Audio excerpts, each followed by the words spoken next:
Hello friends, मैं आनंद पांडे स्वागत करता हूं आपके अपने यूट्यूब चैनल रैंकर्स 2.0 पर। आज का इस वीडियो पर हम बात करेंगे आरपीएफ 2018 कांस्टेबल के प्रीवियस ईयर के पेपर के बारे में, जिसमें हम 50 जीके के महत्वपूर्ण प्रश्नों को कवर करेंगे। बिना किसी देरी के फटाफट अंदाज में शुरू करते हैं आज का ये वीडियो। देखते हैं हमारा पहला क्वेश्चन।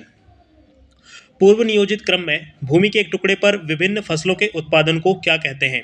इस क्वेश्चन का राइट आंसर है मिश्रित फसल। याद रखेंगे, मिश्रित फसल कहा जाता है। नेक्स्ट क्वेश्चन है, मिट्टी में कौन से नामक जैविक पदार्थों के भाग होते हैं? किन नामक जैविक पदार्थों के भाग होते हैं? तो याद रखेंगे, मिट्टी में धूल नामक जैविक पदार्थों के भाग होते हैं। नेक्स्ट है, भारतीय अर्थव्यवस्था पर सांख्यिकी की पुस्तिका कौन प्रकाशित करता है? तो जो भारतीय अर्थव्यवस्था है, इस पर सांख्यिकी की जो पुस्तिका है, ये भारतीय रिजर्व बैंक आरबीआई इसे प्रकाशित करता है। 1947 में गठित मसौदा समिति के अध्यक्ष कौन थे? तो याद रखेंगे, मसौदा समिति के अध्यक्ष बी.आर. अम्बेडकर थे। तांडव नृत्य मुद्रा में प्रसिद्ध नटराज की मूर्ति किस काल की है? तो जो तांडव नृत्य की मुद्रा में आपने नटराज की मूर्ति देखी होगी, ये चोल काल की है। ठीक है, जो चोल साम्राज्य था उस समय की ये मूर्ति है। प्रधानमंत्री उज्ज्वला योजना किससे संबंधित है? प्रधानमंत्री उज्ज्वला जो योजना है, आपको याद होगा, इस पे एलपीजी सिलेंडर बांटे गए थे, कनेक्शन बांटा गया था। तो बीपीएल महिलाओं को एलपीजी कनेक्शन से संबंधित है प्रधानमंत्री उज्ज्वला योजना। दादा भाई नौरोजी ने ईस्ट इंडिया एसोसिएशन की स्थापना कहाँ की थी? Very important question. दादा भाई नौरोजी ने ईस्ट इंडिया एसोसिएशन की स्थापना लंदन में की थी। याद रखेंगे। कोलाइड एक खालिस्तान है। कोलाइड क्या है? तो याद रखेंगे, कोलाइड एक विषमांगी मिश्रण है। क्या है? विषमांगी मिश्रण है। निम्नलिखित में से कौन सा राज्य तीर्थ स्थल के तीर्थ स्थान पर स्थित है? एक राज्य है जो तीर्थ स्थल के तीर्थ स्थान पर ही स्थित है। इस क्वेश्चन का राइट आंसर क्या हो जाएगा? असम। असम आपको याद होगा, भारत के पूर्वोत्तर में पाया जाता है और यहाँ पर तीर्थ स्थल है कामाख्या माता का मंदिर। ये एक हिंदू टेम्पल है, कामाख्या को समर्पित है और असम के गुवाहाटी में नीलाचल पहाड़ी पर स्थित है। ठीक है, चलिए आगे बढ़ेंगे। भारतीय संविधान की प्रस्तावना में समाजवादी शब्द कब जोड़ा गया था? Very important question. जो प्रस्तावना है आपने पढ़ी होगी, उसमें एक वर्ड आता है समाजवादी। ये शब्द बाद में इसे जोड़ा गया था। तो संविधान की प्रस्तावना में इसे कब जोड़ा गया था? 1976 में इसे जोड़ा गया था। अगला है, प्रथम गोलमेज सम्मेलन कब हुआ था? तो याद रखेंगे, प्रथम गोलमेज सम्मेलन जो है 1930 में हुआ था। इसके पहले भी मैंने जो आपको इसके पहले के वीडियो पे भी जो क्वेश्चन कराए हैं, आपको याद होगा, गोलमेज से रिलेटेड काफ़ी क्वेश्चन पूछे गए हैं। तो याद रखेंगे, गोलमेज से संबंधित जितने भी क्वेश्चन आपके बन पा रहे हैं वो सारे आप कवर करें। और अगर आप चाहें तो मैं गोलमेज से रिलेटेड जो भी क्वेश्चन बन पाएंगे उसके लिए एक वीडियो आपके लिए प्रोवाइड करा दूंगा। ठीक है, जुड़े रहिए हमारे चैनल से। वीडियो अगर आपको पसंद आ रहा है, हमारी मेहनत आपको दिख रही है, तो वीडियो को लाइक कीजिएगा और जिस टॉपिक पर आपको वीडियो चाहिए वो कमेंट पे लिखते जाइएगा। आगे देखेंगे नेक्स्ट क्वेश्चन। भारतीय संविधान में किस कानून को देश का सर्वोच्च कानून कहा गया है? तो याद रखेंगे, संवैधानिक कानून को, भारतीय संविधान में संवैधानिक कानून को देश का सर्वोच्च कानून कहा गया है। विश्व में मैग्नीज का अग्रणी उत्पादक कौन है? तो पूरे वर्ल्ड में दक्षिण अफ्रीका मैग्नीज का अग्रणी उत्पादक है। दक्षिण अफ्रीका, याद रखेंगे। गोइटर के उपचार में किसका प्रयोग किया जाता है? गोइटर के प्रयोग में, मतलब उसके उपचार में आयोडीन समस्थानिक का प्रयोग किया जाता है। ऑप्शन 4 आपका राइट हो जाएगा। 1931 में द्वितीय गोलमेज सम्मेलन कहाँ आयोजित किया गया था? 1931 में द्वितीय गोलमेज सम्मेलन लंदन में आयोजित किया गया था। भारत के राष्ट्रपति का कार्यकाल कितना होता है? काफ़ी इजी क्वेश्चन है कि भारत के जो राष्ट्रपति होते हैं उनका कार्यकाल कितना होता है? तो 5 वर्ष का उनका कार्यकाल होता है। भारत के निम्नलिखित में से किस राज्य में आम की बारिश हो रही है? ये उस टाइम का क्वेश्चन है। ठीक है, आम की बारिश हो रही है या हो रही है या होती है? तो इस क्वेश्चन का राइट आंसर क्या हो जाएगा? केरल। किसने संविधान की प्रस्तावना को सार कहा है? संविधान की प्रस्तावना को ही संविधान का सार कहा है। तो ये किसने कहा था? सर अर्नेस्ट बार्कर ने। ये लोग तो साले बोलकर चले गए, हमें पढ़ना पड़ रहा है, लेकिन हम कुछ कर नहीं सकते, ये हमारी मजबूरी है। राइट आंसर क्या है? Sir Ernest Barker. नेक्स्ट है, निम्नलिखित में से कौन एक निजी स्वामित्व वाली कंपनी है? ये 4 ऑप्शन में से एक कंपनी ऐसी है जो निजी स्वामित्व वाली कंपनी है। राइट आंसर क्या हो जाएगा? Tata steel limited. स्वामित्व वाली कंपनी मतलब प्राइवेट, खुद की, ठीक है। बाकी की जो ऊपर की है इनमें इंडिया इंडिया नाम आपको दिख रहा है, मतलब ये गवर्नमेंट जो है कंपनी है, ठीक है। समझ में आ रहा है? अगला क्वेश्चन है, निम्नलिखित में से किस मिट्टी की आर्द्रता को पुनर्जागरण के रूप में भी जाना जाता है? तो याद रखेंगे, जो जलीय शिथिलता है, ठीक है, इस मिट्टी की आर्द्रता को पुनर्जागरण के रूप में भी जाना जाता है। हरिजन पत्रिका का प्रकाशन किसने किया था? तो हरिजन तो सभी को याद ही होगा, महात्मा गांधी, ठीक है। शक्ति की एसआई संख्या क्या है? शक्ति की एसआई संख्या क्या है? तो शक्ति की जो एसआई संख्या है, मतलब शक्ति को किससे नापते हैं? वाट से, ठीक है। याद होगा आपको, इतने वाट की पावर है या उस पे शक्ति है, ये वाट से नापा जाता है। नेक्स्ट है, भारतीय संविधान के निम्नलिखित में से किस अनुच्छेद में स्वतंत्रता का अधिकार है? तो स्वतंत्रता का अधिकार अनुच्छेद 19 से लेकर अनुच्छेद 22 तक स्वतंत्रता के अधिकार को विस्तार से बताया गया है, ठीक है। तो कहां से कहां तक आ जाएगा? अनुच्छेद 19 से अनुच्छेद 22 तक। Option number 4। सिंधु घाटी सभ्यता एक महत्वपूर्ण स्थल हड़प्पा किस नदी के तट पर स्थित है? सिंधु घाटी सभ्यता का एक महत्वपूर्ण स्थल जो कि जिसका नाम क्या है? हड़प्पा, किस नदी के तट पर स्थित था? तो जो हड़प्पा है ये सिंधु घाटी सभ्यता का एक महत्वपूर्ण स्थल है जो कि रावी नदी के तट पर स्थित है। किस पर? रावी नदी के तट पर। नवंबर 1946 में संविधान सभा का गठन किस योजना के तहत किया गया था? तो जो 1946 में संविधान सभा है, इसका गठन कैबिनेट मिशन योजना के तहत किया गया था। कैबिनेट मिशन योजना। निम्नलिखित में से कौन ताप और विद्युत का चालक है?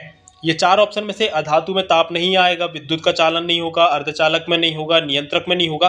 धातु, धातु को आप गर्म करोगे गर्म भी होगी, उसमें आप करंट लगाओगे तो उस पर करंट दौड़ेगा भी, ठीक है। तो विद्युत का चालक है और ताप का भी वो चालक है। कौन? धातु।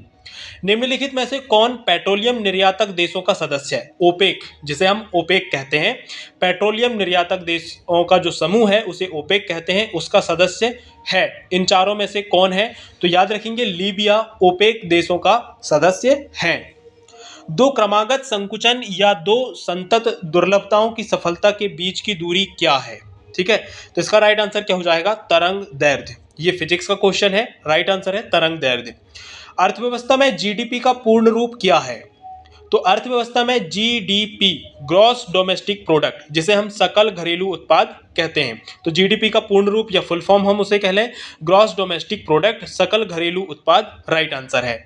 निम्नलिखित में से कौन सी नदी यमुना के दाहिने किनारे की सहायक नदी है? देखो अब यहाँ पर सिर्फ सहायक नदी नहीं पूछा है, क्या पूछा है? उसके दाहिने तरफ की सहायक नदी है। तो राइट आंसर क्या हो जाएगा? कैन। तो इन चीजों पर भी आपको फोकस करना है कि सहायक नदी पढ़ तो रहे हो आप, बाएं तरफ की सहायक नदी और दाएं तरफ की सहायक नदी कौन सी है ये भी आपको क्लियर होना चाहिए, ठीक है। राइट आंसर क्या है? कैन नदी। नेक्स्ट है, ओलंपिक की उत्पत्ति किससे संबंधित है? ओलंपिक शब्द की जो उत्पत्ति है वो ग्रीक से संबंधित है। ओलंपिक जो है वो एक ग्रीक वर्ड है, राइट आंसर हो जाएगा ग्रीक। सागौन, साल और शीशम जैसे वृक्षों में किस प्रकार के वृक्ष पाए जाते हैं? ठीक है, तो सागौन, साल और शीशम जैसे वृक्षों में ये उष्णकटिबंधीय पर्णपाती वन है, ठीक है। किस प्रकार के वन में पाए जाते हैं? तो ये उष्णकटिबंधीय पर्णपाती वन में ये जो वृक्ष हैं वो पाए जाते हैं। Option number 4।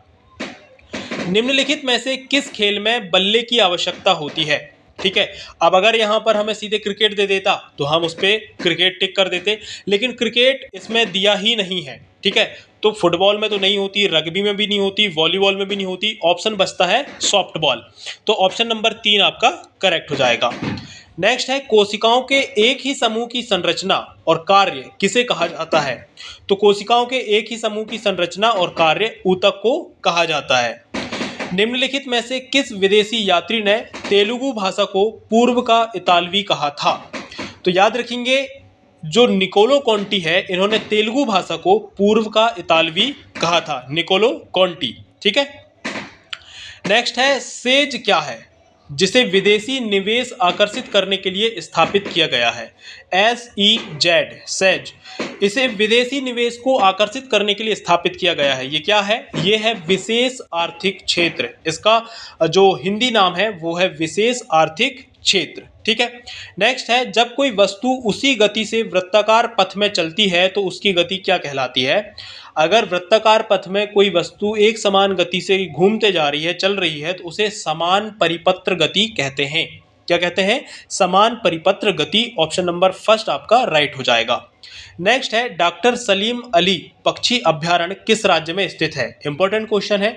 सलीम अली पक्षी अभ्यारण्य ये गोवा राज्य में स्थित है। डॉक्टर सलीम अली पक्षी अभ्यारण्य गोवा राज्य में स्थित है। 1943 में किस जिले में समानांतर सरकार की स्थापना की गई? तो 1943 में सतारा जिले में समानांतर सरकार की स्थापना की गई थी। कहां पर? सतारा में। क्षेत्रफल की दृष्टि से उत्तरी अमेरिका का सबसे बड़ा देश कौन सा है? क्षेत्रफल की दृष्टि से अगर हम बात कर लें तो उत्तरी अमेरिका का सबसे बड़ा जो देश है वो है कनाडा। ठीक है, कनाडा उत्तरी अमेरिका का देश है और क्षेत्रफल की दृष्टि से ये उत्तरी अमेरिका का सबसे बड़ा देश है। अगला है शब्द leg before wicket. Leg before wicket किससे संबंधित है? तो विकेट से ही आपको समझ में आता होगा। विकेट जो शब्द है वो क्रिकेट में यूज होता है, तो लेग बिफोर विकेट ये किससे संबंधित है? ये शब्द जो है क्रिकेट से संबंधित है। कबड्डी की उत्पत्ति कहां से हुई? कबड्डी की उत्पत्ति किससे है? तो कबड्डी की जो उत्पत्ति है वो कहां से हुई है? भारत से। भारत की संविधान सभा ने राष्ट्रीय ध्वज खालिस्तान को अपनाया था। काफी अच्छा क्वेश्चन है। भारत की जो संविधान सभा है इसने राष्ट्रीय ध्वज को कब अपनाया था? तो आपको याद होना चाहिए 22 जुलाई 1947 को भारत की संविधान सभा ने राष्ट्रीय ध्वज को अपनाया था। 22 जुलाई 1947। 1912 में खालिस्तान ने ओलंपिक खेलों में पहली बार तैराकी में भाग लिया था। तो जो महिला है, ठीक है, 1912 में महिलाओं ने ओलंपिक खेलों में पहली बार 1912 में तैराकी में भाग लिया था। किसने? महिलाओं ने। स्वतंत्र भारत के प्रथम राष्ट्रपति कौन है? सभी को आई थिंक इसका आंसर पता होगा। डॉक्टर राजेंद्र प्रसाद स्वतंत्र भारत के प्रथम राष्ट्रपति थे। ठीक है। कैलाश पर्वत को हिलाने वाले रावण का चित्रण किस गुफा में मिलता है? काफी घुमा के ये क्वेश्चन पूछा है कि कैलाश पर्वत को हिलाने वाले रावण का चित्रण किस गुफा में मिलता है। हालांकि इसको इसलिए ऐसा लिख के पूछा गया है क्योंकि जो चित्रण है वो भी वैसा ही है कि रावण कैलाश पर्वत को हिला रहा है। ठीक है, अपने हाथों से ऊपर उठा रहा है, ऐसा चित्रण उस गुफा में किया गया है और ये किया गया है एलोरा की गुफाओं में। एलोरा की गुफाओं में हमें ये देखने को मिलता है। ठीक है, एलोरा की गुफाएं कहां पर है? महाराष्ट्र राज्य में है और ये यूनेस्को की विश्व धरोहर स्थल में शामिल भी है। ये भी आपको याद रखना है। ठीक है। अगला है, निम्नलिखित में से कौन सा देवधर ट्रॉफी से संबंधित है? किस खेल में देवधर ट्रॉफी दी जाती है? तो क्रिकेट में देवधर ट्रॉफी दी जाती है। ऑप्शन नंबर 4 आपका राइट है। बंगाल के किस गवर्नर ने सरकार की दोहरी शासन प्रणाली शुरू की थी? तो दोहरी शासन प्रणाली ये किसने चालू किया था? ये किया था रॉबर्ट क्लाइव ने। ठीक है, बंगाल का ये गवर्नर रहा है रॉबर्ट क्लाइव, इसने सरकार की दोहरी शासन प्रणाली शुरू की थी। अगला है, निम्नलिखित में से कौन सी उत्तरी अटलांटिक महासागर में एक समुद्री धारा है? ठीक है, तो जो गल्फ स्ट्रीम है ये उत्तरी अटलांटिक महासागर में समुद्री धारा है। कौन? Gulf stream. ठीक है, और ये जो है एक ठंडी जलधारा है, ये भी आपको याद रखना है। नेक्स्ट है, भारतीय संविधान का भाग 4 किससे संबंधित है? ठीक है, सॉरी यहां पर लिखा है भाग 3। ठीक है, भाग 3 जो कि अनुच्छेद 12 से अनुच्छेद 35 में निहित है। तो याद रखेंगे भारतीय संविधान का भाग 3 मौलिक अधिकार से संबंधित है और अनुच्छेद 12 से लेकर अनुच्छेद 35 तक इसका वर्णन है और इसे ही भारत का मैग्ना कार्टा भी कहा जाता है। भारत के मैग्ना कार्टा के रूप में इसमें वर्णित किया गया है। ठीक है, तो फ्रेंड्स आज के इस वीडियो पर हमारे जो 50 महत्वपूर्ण क्वेश्चन थे जो कि प्रीवियस ईयर के पेपर से उठाए गए क्वेश्चन थे, हूबहू वही क्वेश्चन मैंने आपको करवाए हैं। वीडियो अगर आपको पसंद आया तो वीडियो को एक प्यारा सा लाइक कर दीजिए। हमारी मेहनत को देखते हुए हमारे मोटिवेशन को बढ़ाने के लिए चैनल को अभी सब्सक्राइब करके हमसे जुड़ जाइए। हर वीडियो का PDF फाइल आपको टेलीग्राम ग्रुप पर मिल जाएगा, लिंक डिस्क्रिप्शन में दी गई है। हम मिलेंगे आपसे अगले वीडियो पर और लगातार मैं आपको हर कंपटीशन के जो प्रीवियस ईयर के एग्जाम है वो आपको कवर कराते रहूंगा। हम मिलेंगे अगले वीडियो पर। जय हिंद, वंदे मातरम।